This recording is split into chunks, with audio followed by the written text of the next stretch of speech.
So this is why you should wait for January to get started with your gym goals. Reason number one, in January, the gyms are gonna be absolutely fucking packed. So if you enjoy waiting around for machines, you know, you enjoy going, sorry mate, how many sets you got left? And a lot of the time they're probably gonna say, sorry mate, that geezer over there is actually waiting for it. You really get to practice your patience. It's obviously good fun waiting around, you're thinking, oh, I can't wait to get on that. And then your sessions take like 2.5 hours and you only get like 2-3 things done.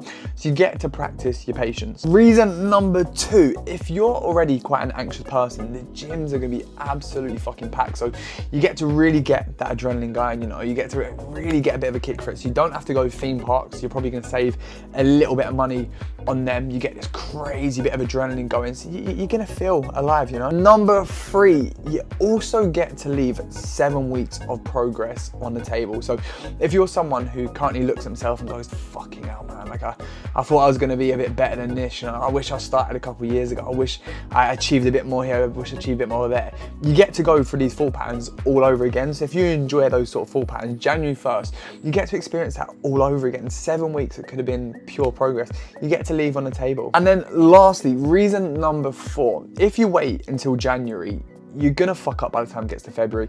So when you fuck up, you get to say, I'm waiting for January again. So you go, I'm waiting for January 2027. So you get to say it twice, which is obviously quite fun. Do not let that be you. I will lose my shit. If any of you drop me a message and say, you know what, Cam, end of the year, I fell off, I'm gonna be fuming at you. Don't get me wrong, Christmas Eve, Christmas Day, Boxing Day, live your best life, enjoy yourself. Even New Year's Eve, New Year's Day, fucking enjoy yourself them days.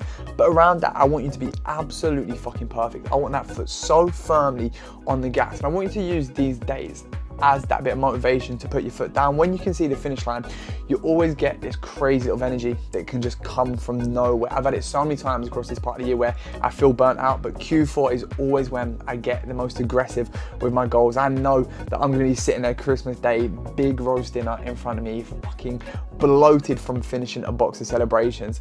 I wanna make sure that I feel like I deserve it. So let's make sure, right, these final 7 weeks, set yourself some big goals. A little thing, what hasn't gone well this year? What has gone well this year?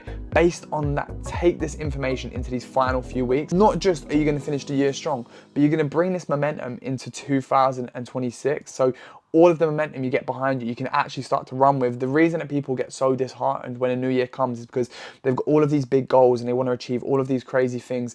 And when you get started with your journey, you realize how much longer achieving a goal actually takes. You realize how long it takes to actually get into the flow of things. And that's when people start to fall off. That's why a majority of the time by February, most people have fallen off because they've had all of the battles, you know, it gets a bit disheartening, especially that time of the year is where people's mental health is always at its absolute worst. They call them like the sad months, of course. So if you get that momentum behind you, you're going to be flowing already, you know, you're going to have smashed the end of the year, enjoyed a little bit of downtime across Christmas, and then when Jan comes, you've got all that momentum to run with again, and that just ensures that by the time summer 2026 comes, you are so fucking proud of the person you are, everything that you've achieved. So do not allow any ounce of progress to get left on the table. Finish the year strong.